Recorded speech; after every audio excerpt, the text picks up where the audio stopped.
Assalamualaikum dan salam Malaysia Madani. Hari ini 21 Oktober 2024 kembali membicarakan 5 berita pilihan dalam Berita 5 at 5. Pengerusi UMNO Sabah, Datuk Seri Bong Mokhtaridin menekankan tentang pentingnya untuk kukuhkan parti di semua peringkat sebelum memikirkan soal kerjasama atau gabungan dengan parti lain bagi menghadapi Pilihan Raya Negeri ke-17. Bung Mokhtar meminta ahli dan jentera parti supaya menumpukan kepada persediaan parti serta menguatkan UMNO terlebih dahulu. Menurutnya, tanpa kekuatan dalaman, sebarang usaha untuk bekerjasama dengan parti lain tidak akan membawa sebarang manfaat. Beliau juga menegaskan bahawa jentera parti perlu berusaha memperbaiki kelemahan yang ada untuk mengelakkan sebarang kekalahan. Jelasnya, walaupun UMNO Sabah bersikap terbuka terhadap kerjasama dengan parti lain, ia mesti berdasarkan prinsip saling hormati perjanjian. Beliau pada masa yang sama turut mengingatkan ahli UMNO tentang pentingnya budaya kerja berpasukan untuk memastikan kekuatan parti terus terpelihara. Beliau juga memuji program Britik UMNO Program Papar yang bertujuan mengasah strategi menghadapi Pilihan Raya Negeri melalui perbincangan dan pertukaran idea. Ketua UMNO Bahagian Lumut, Datuk Seri Dr. Zamri Abdul Kadir menyeru semua peringkat kepimpinan UMNO untuk memainkan peranan penting dalam menangkis isu-isu yang timbul menggunakan pendekatan terkini seperti podcast. Dalam program Jelajah Perangan UMNO Malaysia di Lumut, Zamri menekankan pentingnya menyampaikan maklumat yang betul kepada rakyat, terutamanya dalam platform seperti TikTok. Beliau juga mengingatkan bahawa Barisan Nasional akan berdepan dengan Pilihan Raya Umum ke-16 di mana cabaran utamanya adalah semasa berkempen. Justru beliau menyeru ahli UMNO perlu bersedia menangkis serangan dan cerita tidak benar termasuk isu-isu di Perak yang dimomokkan pihak berkepentingan. Jelajah Perangan UMNO kali ini berada di Perak dan UMNO Lumut menjadi lokasi seterusnya dengan pelbagai penerangan daripada Ahli Majlis Kerja Tinggi UMNO, Datuk Lomano Adam. Pengerusi Barisan Nasional Datuk Seri Dr. Ahmad Zahid Hamidi berkata Barisan Nasional berpotensi memenangi lebih banyak kerusi pada Pilihan Raya Umum ke-16 jika dapat mengetepikan isu-isu kecil. Beliau yang juga timbalan Perdana Menteri itu menegaskan bahawa kejayaan boleh dicapai jika Barisan Nasional terus mengukuhkan semangat dan menyelesaikan perbezaan di kalangan parti-parti komponen.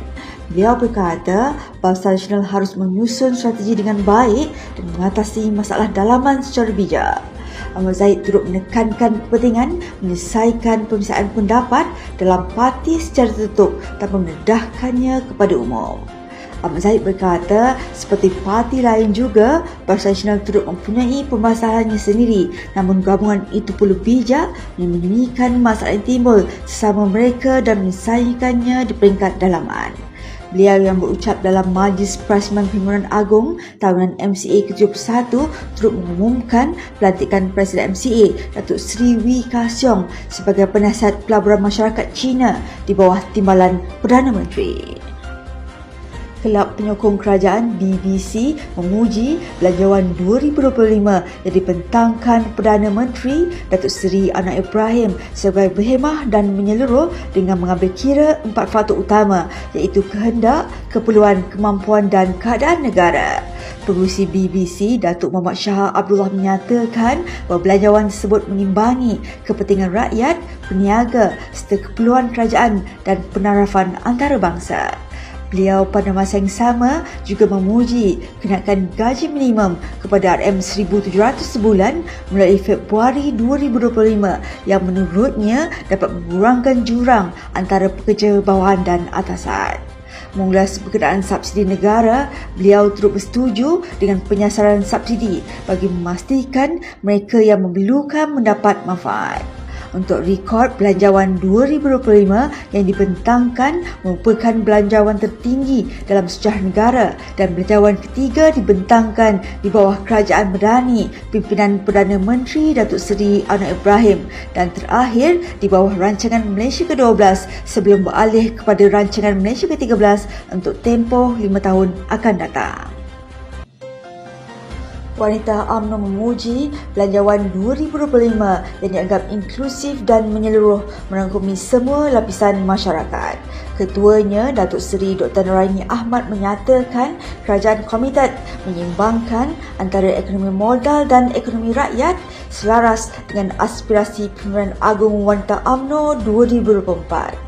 Katanya, wanita UMNO turut menyambut baik usaha memperkasakan kepimpinan wanita dan memberikan tumpuan kepada perusahaan mikro, kecil dan sederhana dalam industri halal yang dianjurkan mencecah Amerika Syarikat 5 trilion menjelang tahun 2030.